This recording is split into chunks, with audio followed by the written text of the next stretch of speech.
There are a lot of resistance bands workouts on the internet, including my own. But are they actually a good way to build muscle, especially if you are doing home workouts?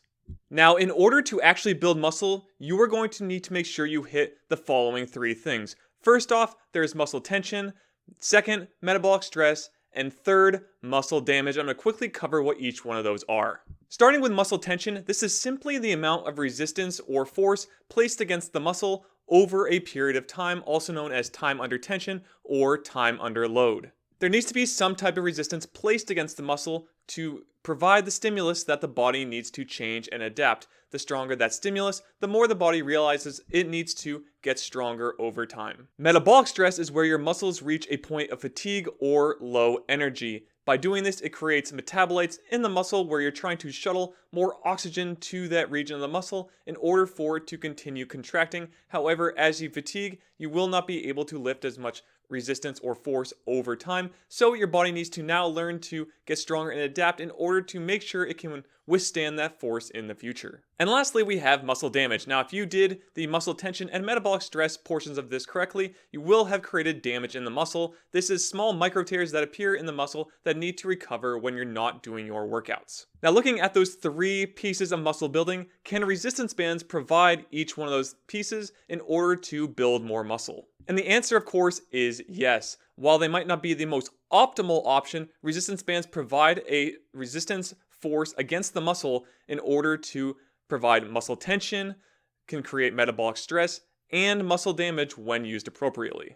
The big thing with resistance bands is they use what's called variable resistance. This means that the amount of resistance changes based on the stretch of the band itself. So normally at the beginning of most exercises, there'll be a little stress as the band hasn't been stretched yet, but as you go through the range of motion, a lot more tension is placed on that band, creating more resistance that your muscles must overcome. Now, the resistance curve of resistance bands is going to be linear, so you're going to start with your easiest and go to hard as there's more tension in the band.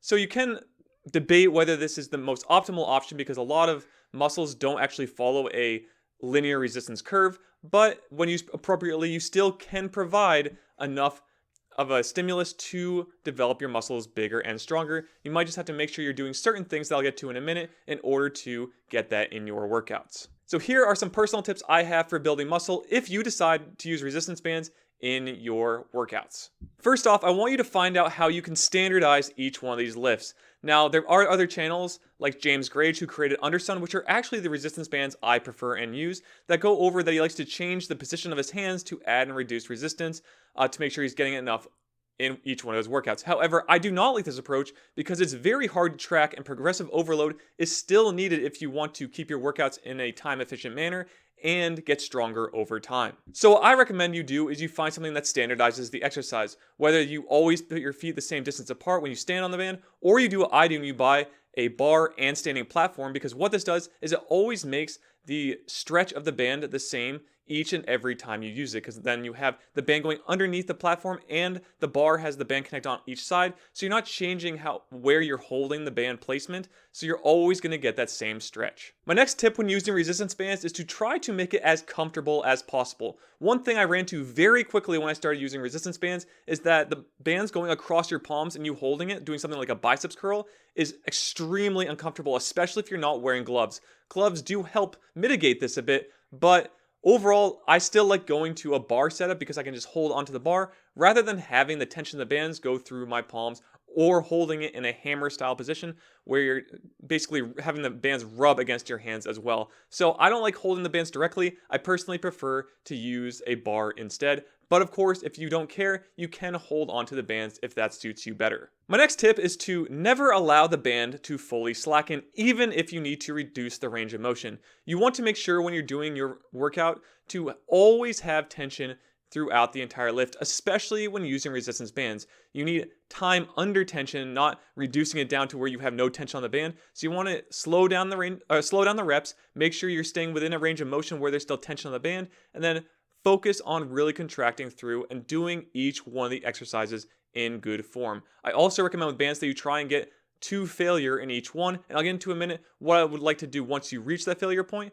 but just make sure you're always having tension in the band the entire time. And the last point I have is to do partial reps once you reach failure in order to finally burn out the rest of the muscle and really reach the true failure point. So what this means is that once you actually get to a point where you reach failure trying to get to the top, go back down. So say something like a bicep curl. You curl all the way up to the top as high as you can go, but you can't do another rep all the way. So what you're going to do is the next rep, which is really not going to be a full rep, you're going to go as high as possible until you can't contract anymore, then go all the way back down, and then you're going to do a little less and a little less until you can't really move the resistance or put more tension on the band at all, in which case you would be done with the exercise. Remember to still keep good form when doing this, but you're just going to do partial reps until you can't move that band anymore. So this really does burn out your muscles quite a bit, but I'm only really doing this to make sure that I actually reach a true failure point when using the bands and doing it in a way that's going through the entire muscle's range of motion. So as a quick summary, yes, resistance bands can build muscle, but they may not be the most optimal option over something like Nautilus equipment that follow the real strength curves. They are a great tool you can use for traveling. Of course, you can't really take the bar and stuff too much of the platform with you, but you can use them for traveling for many of your major pull exercises. So that is a great tool for using when I have resistance bands and I need to do a workout while on the go. But that is how I would train with my resistance bands. And if you want to check out a full workout using only resistance bands and I have the bar and platform, feel free to check out the video on screen. But with that, remember to be fit and game on.